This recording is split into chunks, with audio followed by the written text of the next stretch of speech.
quite possibly the most jaw-dropping result in WrestleMania history.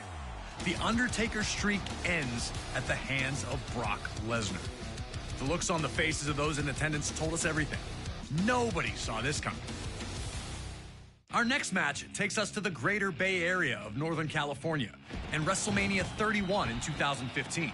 Seth Rollins had been on top of the world ever since he decided to leave the Shield behind to do the bidding of the Authority. This move paid off instantly as he'd capture the Money in the Bank briefcase in July of 2014.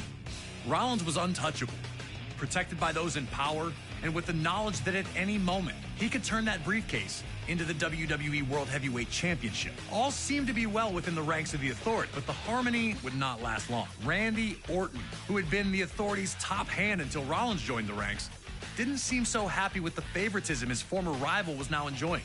This would come to a head with Rollins attacking Orton following a tag team match, connecting with his vaunted stomp to make it clear that their association was now over. The Viper was furious, attempting to get revenge, but never quite finding it. Another stomp from Rollins would force Orton out of action for a few months, with Rollins bragging about his actions the entire time. But at Fastlane in February of 2015, Orton would make his return following a six-man tag featuring Rollins, delivering RKOs to everyone who got in his way. But as luck would have it, Rollins would manage to escape unharmed. Orton made it clear he wanted one thing, and one thing only: Seth Rollins at WrestleMania. Orton wanted to show the Authority they made a huge error in backing Rollins instead of Orton, and he was going to make an example of their new Golden Boy. The pressure's on. Can you humble Seth Rollins in front of an enormous WrestleMania audience, or will this legend be the one you can't kill? The Stomp meets the RKO. Next.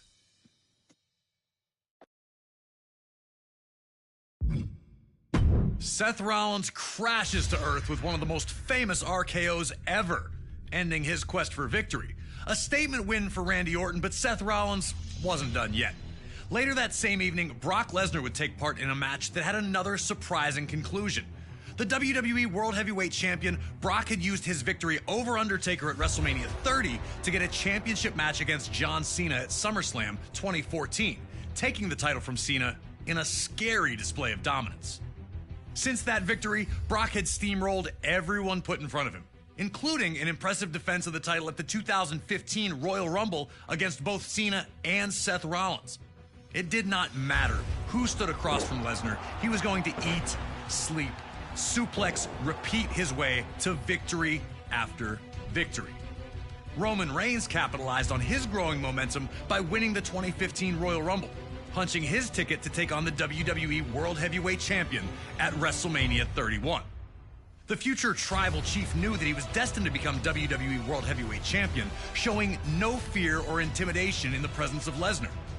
In a completely unexpected twist, something took place during that match that turned everything upside down. During a moment that saw both Lesnar and Reigns down on the mat, it would be the music of Seth Rollins that would hit, as he would be cashing in his Money in the Bank briefcase. And just like that, a one-on-one contest became a triple threat. To tell us more about what some consider to be the greatest cash-in ever, we have the visionary himself, Seth Rollins. For WWE superstars, for myself especially, WrestleMania is everything. We work year-round, tirelessly, grinding, sacrificing. Every year you get ready to put on the best show. You want everything to peak at the right time because you know that that moment is going to be the most watched, witnessed moment of the entire year. And if you do it right, you can create something that's bigger than you and in some ways transcends our entire industry. I had my sights set on the main event of WrestleMania for some time, though. I just needed the perfect opportunity to make sure that the cash-in was a success. When it's all said and done, if I'm remembered for nothing else, I will live forever in that moment. Big thanks to Seth Rollins for giving us the time to talk about WrestleMania 31 and the cash-in heard around the world.